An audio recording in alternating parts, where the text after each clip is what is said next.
Ilmuwan kedokteran terkemuka dalam sejarah Islam.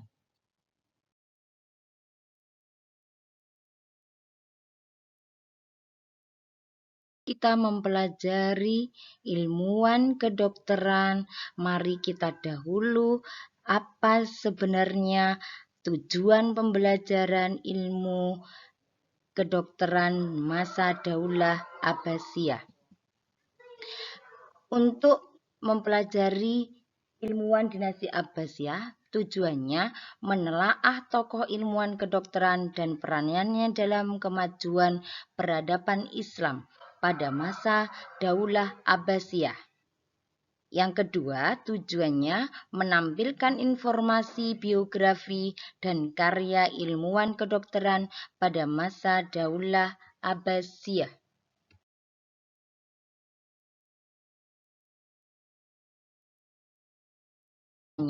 Sebelum kita mempelajari dinasti Abbasiyah, kita akan membawa kita dalam sebuah perjalanan sejarah yang luar biasa. Perjalanan yang luar biasa khususnya ilmu kedokteran pada masa Daulah Abbasiyah. Penjelasan tentang pentingnya ilmuwan kedokteran dalam sejarah Islam.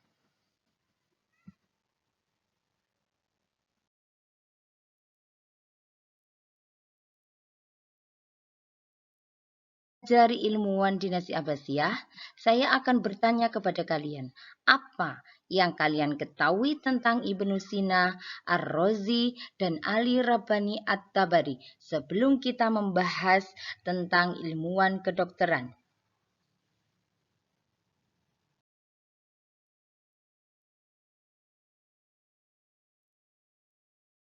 Sina. Ibnu Sina di luar sana adalah namanya Avicenna. Tanggal kelahiran Ibnu Sina lahir pada tanggal 22 Agustus 980 Masehi. Tempat kelahiran Ibnu Sina lahir di Afasana, sebuah desa dekat Bukhara yang sekarang berada di Uzbekistan.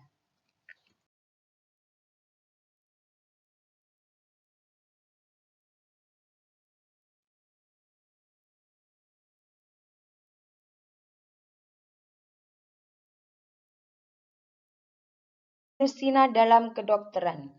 Ibnu Sina mengintegrasikan pengetahuan dari berbagai budaya dan peradaban, termasuk Yunani, India, dan Islam. Ia memadukan pemikiran Hippocrates, Galen, Aristoteles, dan lainnya dengan konsep-konsep Islam. Pendekatan ini membawa kemajuan dalam metode diagnosis, pengobatan, dan pemahaman tentang anatomi dan fisiologi. Ibnu Sina memberikan kontribusi signifikan pada pemahaman anatomi tubuh manusia. Ia melakukan penelitian yang mendalam tentang organ dan jaringan tubuh, termasuk sistem saraf dan sistem kardiovaskular. Pemahaman ini membentuk dasar anatomi modern.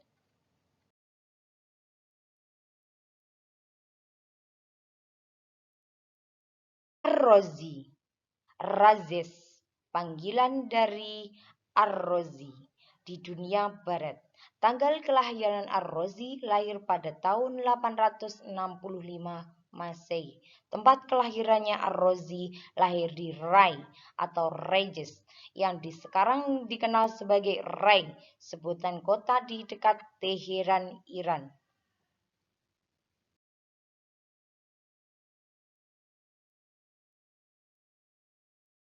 Kontribusi dalam ilmu kedokteran dan farmakologi.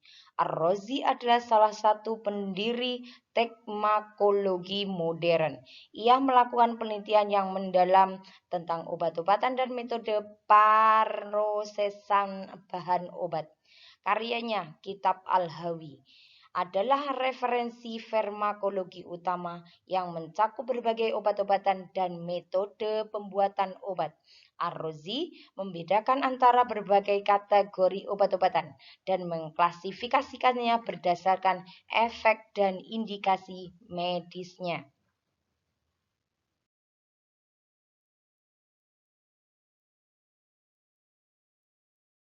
Ar-Razi dalam perkembangan ilmu kedokteran. Penerapan metode ilmiah. Ar-Razi adalah salah satu pionir penggunaan metode ilmiah dalam praktek kedokteran, diagnosa dan pengobatan penyakit. Ar-Razi melakukan penelitian mendalam tentang berbagai penyakit dan gejala. Farmakologi modern. Ia adalah salah satu pendiri farmakologi modern. Yang keempat, etika kedokteran. Ar-Razi juga menekankan pentingnya etika dalam praktek kedokteran dan hubungan yang baik antara dokter dan pasien. Menyebutkan penyakit pertama kali. Ar-Razi pertama kali menyebutkan penyakit menular seperti cacar air dan bahkan mungkin penyakit cacar dalam karyanya.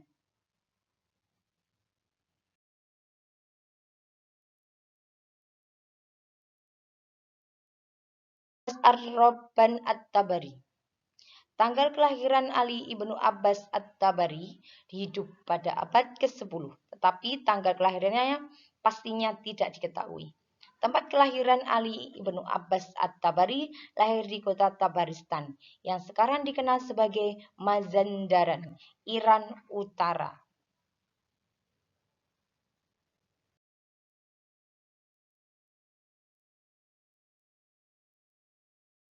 Dalam ilmu kedokteran terutama dalam bidang anatomi dan kardiologi. Kontribusi dalam anatomi Ali Rabbani At-Tabari melakukan penelitian mendalam tentang anatomi tubuh manusia, termasuk struktur internal dan sistem organ.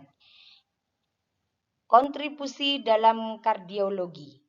Ali Rabbani memiliki peran penting dalam pengembangan ilmu kardiologi, khususnya dalam pemahaman tentang sistem kardiovaskular. Ini adalah gambar yang tubuh manusia termasuk struktur internal dan sistem organ.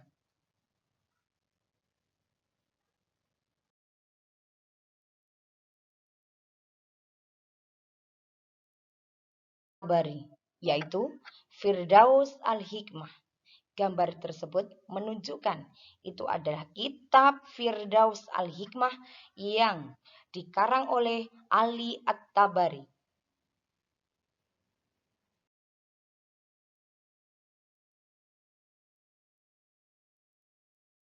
Dari pertanyaan ini, apa yang membuat kontribusi Ibnu Sina, Ar-Razi, dan Ali Tabari dalam ilmu kedokteran begitu penting? Yang kedua, bagaimana karya-karya mereka mempengaruhi perkembangan ilmu kedokteran modern? Coba kalian jawab. Dari pembahasan di depan tadi tentang Ar-Razi, Ibnu Sina, Ali Rabbani At-Tabari.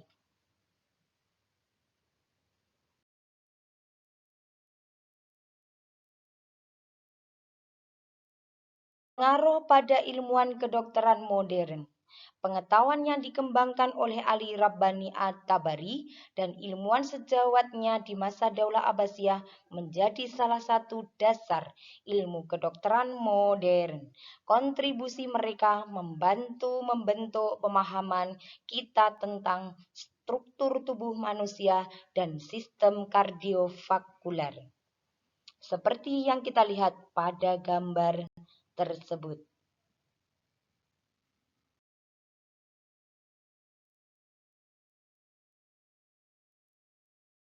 Bandingan kontribusi antara Ali Rabbani At-Tabari, Ibnu Sina, Ar-Razi dalam aspek pengaruh anatomi, farmakologi, metode ilmiah, etika kedokteran. Bisa kalian lihat perbandingannya di antara tokoh tersebut. Tokoh-tokoh yang menyama atau aspek pengaruhnya yang sama dalam bidang anatomi, akan tetapi dalam konteksnya berbeda. Terus kemudian dari dua tokoh antara Ibnu Sina, Ar-Razi, itu aspek pengaruh farmakologi, metode ilmiah, etika kedokteran semua sama, akan tetapi dalam konteksnya berbeda-beda. Bisa kalian lihat pada bagan tersebut.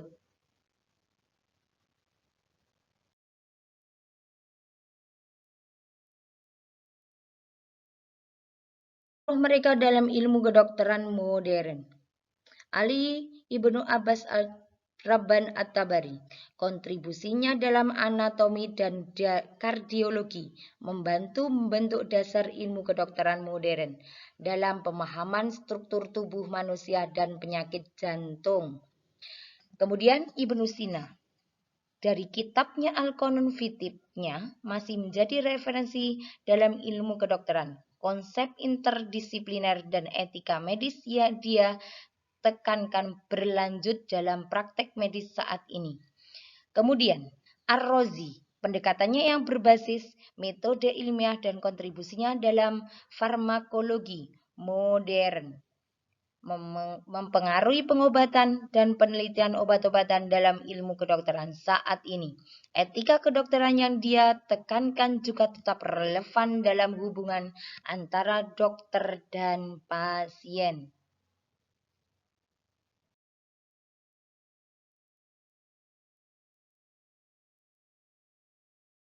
Pertanyaan.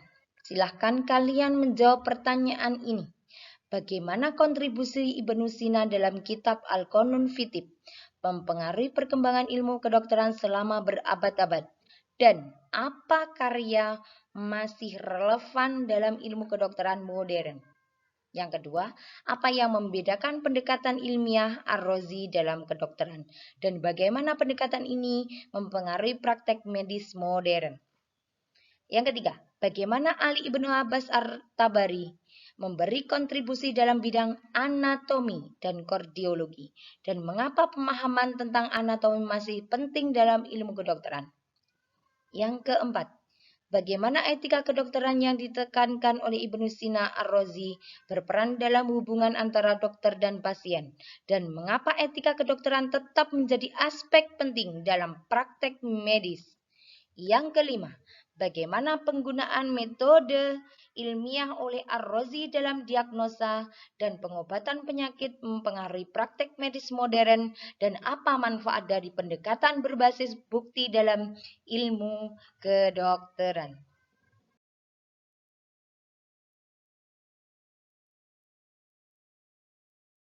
Kita mempelajari dari ilmu kedokteran, dari para tokoh-tokohnya, kontribusinya. Ali Bani At-Tabari, Ibnu Sina, dan Ar-Razi dalam kontribusinya yaitu anatomi, farmakologi, etika, metode ilmiah masih mempengaruhi ilmu kedokteran saat ini dan telah membentuk dasar praktek medis modern. Dengan mempelajari ilmu kedokteran Daulah Abbasiyah, kita tahu kontribusi mereka dalam anatomi, farmakologi, etika, dan metode ilmiah. Ketiga ilmuwan ini telah membentuk dasar ilmu kedokteran modern dan praktek medis yang kita kenal hari ini.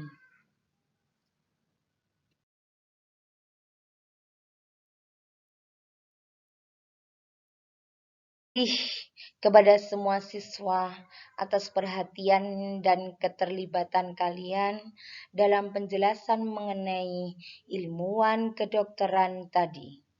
Saya sangat menghargai anak-anakku, keterkaitan dan kegairahan kalian dalam belajar tentang sejarah ilmuwan kedokteran. Semoga pengetahuan yang kita bagikan hari ini menjadi sumber inspirasi dan pemahaman yang lebih dalam tentang sejarah dan kontribusi ilmuwan pada masa Daulah Abbasiyah. Teruslah menjaga semangat belajar kalian karena ilmu adalah kunci ke arah yang lebih cerah. Terima kasih lagi dan mari kita terus menjelajahi dunia pengetahuan bersama-sama. Assalamualaikum warahmatullahi wabarakatuh.